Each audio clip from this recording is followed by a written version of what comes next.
The day I signed the divorce papers, my husband didn't say a single word. He just stared at the document for 3 long seconds, picked up the pen, and signed his name without even looking up at me. No begging. No tears. No, give me one more chance. Just silence, and then the soft click of the pen being set down on the table. I should have felt relieved.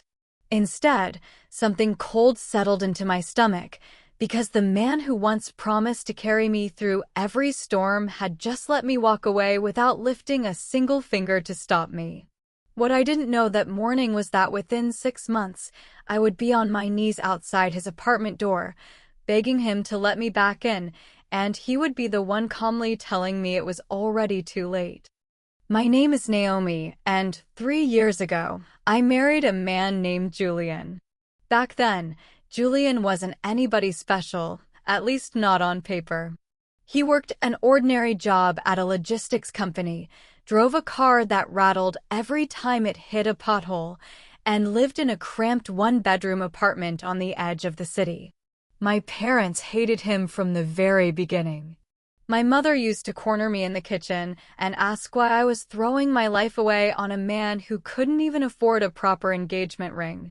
But I didn't care about any of that. Julian made me laugh until my stomach hurt. He remembered the smallest details, like the fact that I liked my coffee with exactly 1.5 spoons of sugar. Not 1, not 2, exactly 1.5. He used to wait outside my office every single evening, rain or shine, just so I wouldn't have to take the bus alone. I thought that was love. I thought that was enough. For the first year of our marriage, things were genuinely good. We didn't have much money, but we had laughter, late-night conversations, and that easy comfort that comes from truly knowing someone. Then Julian's company underwent a massive restructuring, and he lost his job. At first, I told myself it was just bad luck, the kind of thing that happens to everyone eventually. I believed in him. I told him we would get through it together. But months turned into a year, and Julian still hadn't found steady work. He started taking small freelance gigs here and there, nothing consistent, nothing that paid enough to cover our bills. Meanwhile, I was working overtime at my marketing firm just to keep the lights on and the rent paid. Slowly, resentment crept in where love used to live. I started noticing things that bothered me more and more. Julian would sleep in until noon while I rushed out the door at 7 in the morning. He stopped applying for jobs as aggressively as he used to. Sometimes I'd come home exhausted, and he'd be sitting on the couch playing video games like he didn't have a single worry in the world. I tried talking to him about it, gently at first, then with growing frustration. Every conversation ended the same way. He'd nod, apologize, promise things would change, and then nothing would change. My mother's voice kept echoing in my head. You married beneath yourself. You'll regret this. And little by little, I started to believe her. The breaking point came on a Tuesday evening. I had just gotten a promotion at work, a real one, with a substantial raise and a corner office. I came home excited, ready to celebrate, and found Julian asleep on the couch at 6 in the evening, the apartment a complete mess around him. Dishes piled in the sink. Laundry scattered across the floor. I stood there staring at him, and something inside me just snapped. I didn't yell. I didn't cry. I simply walked into the bedroom, packed an overnight bag, and left to stay at my sister's place for the night. That was the first time I seriously considered leaving him. Over the next few weeks, the distance between us grew into a canyon. We barely spoke beyond logistics, who was paying for what, whose turn it was to do groceries. One night, lying in bed with my back turned to him, I finally said the words out loud. I don't think I can do this anymore, Julian. He didn't respond right away. After a long pause, he simply said, "Okay," in the quietest voice I had ever heard from him. That single word broke something in me that I didn't expect to break. Part of me had wanted him to fight for us. Part of me had wanted him to prove my mother wrong. But he just accepted it, like he had been waiting for me to say it all along. We filed for divorce 2 weeks later. I moved out of our shared apartment and into a small studio closer to my office. My friends threw me a so-called freedom party, complete with cheap wine and a lot of toasts to my new independent life. My mother couldn't have been happier. She kept saying, "You finally came to your senses," as if my marriage had been some kind of fever I needed to recover from. I told myself I had made the right decision. I told myself 100 times a day that I deserved better than a man who couldn't keep his life together. But late at night, alone in my new apartment, I would lie awake replaying memories of Julian waiting for me outside my office in the rain, and I would feel a hollow ache I couldn't quite explain away. Then, about 4 months after our divorce was finalized, something strange started happening. I began hearing his name everywhere. A colleague mentioned that her cousin had started working for a logistics startup that was, in her words, completely blowing up in the industry, and that the founder's name was Julian. I told myself it had to be a coincidence. Julian was a common enough name. But then another friend sent me a screenshot from a business news site, a feature article about a young entrepreneur who had built a logistics optimization company from scratch after losing his corporate job. And the photo attached to the article was unmistakably him, my ex-husband. The same man who used to sleep until noon on our couch, who I had divorced because I thought he had given up on life, was being celebrated as one of the most promising young founders in the industry. I sat there staring at my phone screen for what felt like an eternity. My hands were trembling. I scrolled through the article twice, 3 times, trying to make sense of what I was reading. According to the piece, Julian had spent nearly 2 years quietly developing software that helped small logistics companies cut their delivery costs by automating route planning. He had been coding late into the night, teaching himself programming from online courses after I had already fallen asleep, assuming he was just wasting time on video games. He had been pitching his idea to investors during the day, taking meeting after meeting, getting rejected over and over, never telling me because, as the article quoted him saying, he didn't want to get my hopes up before he had something real to show. The article went on to explain that just 2 months after our divorce was finalized, Julian had secured a major round of funding from a venture capital firm that specialized in logistics technology. His company had since signed contracts with several mid-sized distribution networks, and projections suggested his valuation could cross into 8 figures within the next year. I read that part 3 times, convinced I had misunderstood something. 8 figures. The man I had left because I thought he couldn't hold down a steady job was now running a company worth more money than I could properly imagine. My first reaction wasn't joy for him. I'm ashamed to admit that. My first reaction was a sick, twisting feeling in my chest, a mixture of disbelief and something uglier that I didn't want to name. I immediately called my sister, practically shouting into the phone, asking her if she had seen the article, asking her if this was actually real. She had already seen it. Apparently half our old friend group had already seen it and had been quietly discussing it in a group chat I wasn't included in anymore. That stung more than I expected. I had become the outsider looking in on a life that used to be mine. Over the following days, I couldn't stop thinking about it. I found myself scrolling through Julian's barely used social media accounts, the ones he never updated when we were together, and now they were filled with photos from industry conferences, handshakes with people in expensive suits, a brief video clip of him speaking confidently on a panel about innovation in logistics. He looked different. Not just more successful, but lighter somehow, like a weight had been lifted off his shoulders. I remembered how heavy and defeated he had looked during those last months of our marriage, and I realized with a sinking heart that the weight I had seen on him wasn't laziness. It had been the crushing pressure of trying to build something from nothing while the person who was supposed to support him was slowly losing faith in him every single day. I thought back to all those nights I had judged him for staying up late on his laptop, assuming he was watching videos or scrolling mindlessly. I thought about the freelance gigs he took that I had dismissed as him not trying hard enough, never once asking what those gigs actually were or what he was learning from them. I thought about the times he tried to explain an idea he had, something about an app, something about helping small businesses, and how I had cut him off, too tired and too frustrated to really listen, telling him we needed to focus on finding him a real job instead of chasing some fantasy. The guilt hit me like a wave that wouldn't recede. I started questioning everything about how I had handled those final months of our marriage. Had I given up on him too quickly?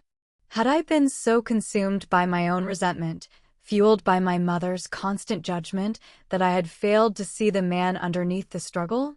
I wanted to reach out to him, but I had no idea what I would even say. Congratulations didn't feel like enough, and an apology felt presumptuous, like I was assuming he even thought about me anymore.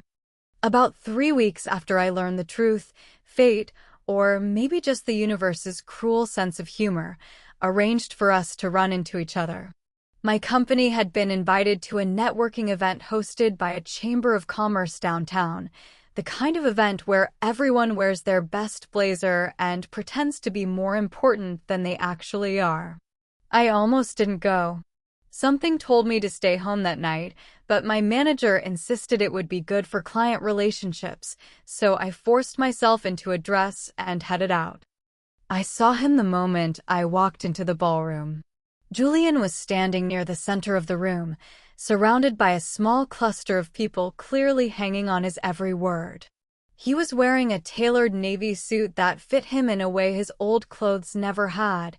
His hair was cut differently, sharper somehow, and he was laughing at something someone said, that same easy laugh I used to fall asleep to. For a moment, I just stood frozen near the entrance, watching this man who used to be mine, now thriving in a world that felt entirely separate from anything we had built together. He noticed me before I could decide whether to approach him or quietly slip away.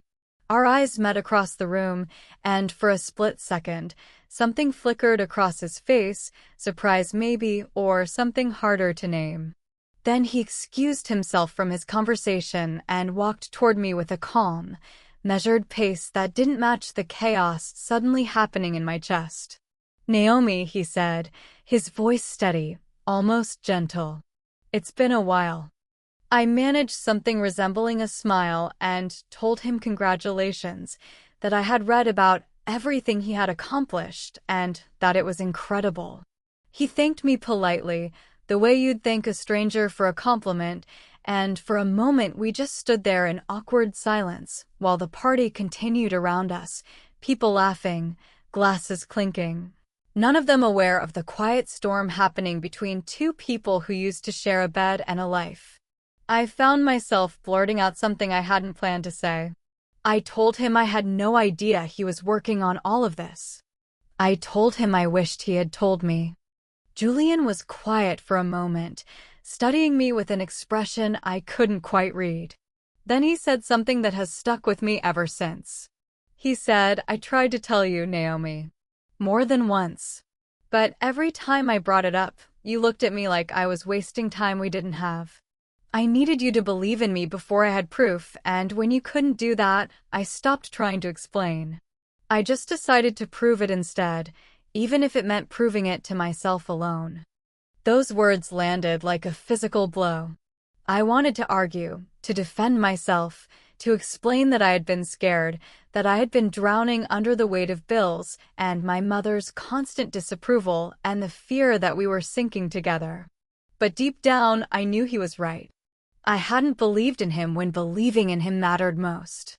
I had let exhaustion and fear and other people's opinions convince me that the man I married had nothing left to offer, right at the exact moment he was building something extraordinary in the shadows, quietly. Without asking for credit or patience or even basic faith from the person who was supposed to be his partner. I asked him, almost desperately, If there was any chance, any small chance, that we could try again. The words felt humiliating even as I said them, standing there in a room full of strangers in expensive suits, practically begging the man I had divorced for a second chance. Julian looked at me for a long moment, and I could see something soften in his expression, some flicker of the man who used to wait for me outside my office in the rain. But then he shook his head slowly, and his voice, when he spoke, was kind but absolutely final. He told me that he didn't blame me anymore for what happened, that he understood the pressure I had been under, and that he genuinely wished me well. But he said he had changed too much during the time we were apart. He said that building his company from nothing had taught him to trust his own judgment in a way he never had before, and that going back to a relationship built on the version of him that doubted himself constantly didn't feel like growth. It felt like stepping backward. He said the man I had married didn't exist anymore, not because he had lost everything, but because losing everything had forced him to become someone stronger, and that version of himself deserved a partner who would have stood beside him during the hardest, most uncertain chapter, not someone who only wanted to return once the uncertainty had turned into success. I left that party that night feeling more hollow than I had in months. I sat in my car in the parking garage for nearly an hour, just crying. Not the dramatic kind of crying you see in movies, but the quiet, exhausted kind that comes from finally facing a truth you've been avoiding for too long. I had left Julian because I thought he had stopped fighting for our future. The truth was, he had never stopped fighting. He had simply stopped fighting for me to see it, because every time he tried, I had been too consumed by fear and judgment to actually look. In the months that followed, I threw myself into work, partly to distract myself and partly because I genuinely needed to rebuild some sense of who I was outside of being someone's wife or someone's ex-wife. My mother, predictably, tried to spin the situation in her usual way, saying things like, "Well, at least you're better off without the stress of his failures," completely missing the fact that his so-called failure had turned into the kind of success most people only dream about. I stopped sharing details of my life with her after that.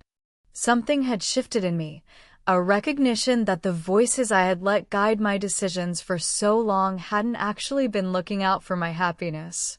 They had been looking out for appearances, for status, for the kind of life that looked good on paper rather than one that actually felt good to live. I did eventually reach out to Julian again, not to ask for another chance, because I understood by then that door had genuinely closed, but to apologize properly, in writing, without expecting anything in return. I told him I was sorry for not seeing him clearly during the hardest year of his life.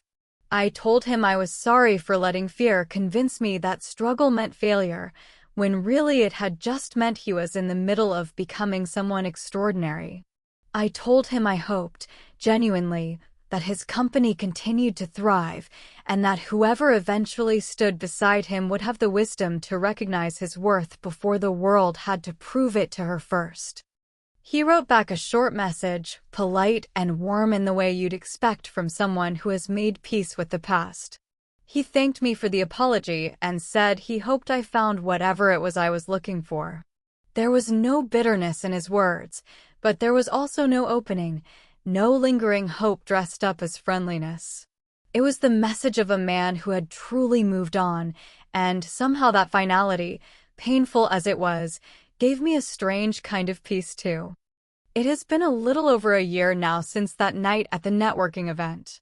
Julian's company has continued to grow, and I see updates about him occasionally, a feature in a business magazine, a panel appearance, once even a photo of him at a charity gala with a woman I didn't recognize standing close beside him, her hand resting easily on his arm like she belonged there. I won't pretend that photo didn't hurt to see. It did. But I've also come to understand something important through all of this, something I wish I had understood years earlier when it actually mattered. Success doesn't always look like success while it's happening. Sometimes the people building the most extraordinary things in their lives look, from the outside, like they're falling apart. Sometimes the late nights that seem like avoidance are actually the foundation of everything that comes next. And sometimes the person standing right beside you, the one you're tempted to give up on because the present moment feels too heavy, too uncertain, too far from the life you imagined, is exactly the person who needed you to hold on just a little bit longer. I divorced my husband because I thought he had lost everything. The truth was, he hadn't lost anything at all. He had simply been in the middle of building something I was too afraid, too tired, and too influenced by other people's judgment to actually see. By the time I learned the truth, it wasn't a truth that could bring him back to me. It was simply a lesson, a hard, humbling, permanent lesson about the difference between giving up on someone and trusting them through the parts of their story you can't yet understand. These days, I try to carry that lesson into everything I do, every relationship, every moment when someone close to me is going through something difficult that doesn't make immediate sense from the outside. I try to remember that struggle and failure aren't always the same thing, and that sometimes the bravest thing you can do for someone you love is simply stay, even when staying feels uncertain. Even when everyone around you is whispering that you'd be better off walking away. I learned that lesson the hardest way possible, by walking away from the one person who needed me to stay, right before he became the man I never even knew he was capable of becoming. If there's anything I hope you take from my story, it's this. Before you give up on someone you once believed in completely, ask yourself honestly whether you're seeing the whole picture or only the parts that are convenient to judge. Because sometimes the version of someone that looks like failure in the present is simply the quiet, invisible beginning of everything they were always meant to become, and the only thing missing is someone patient enough and brave enough to believe in them before the proof arrives.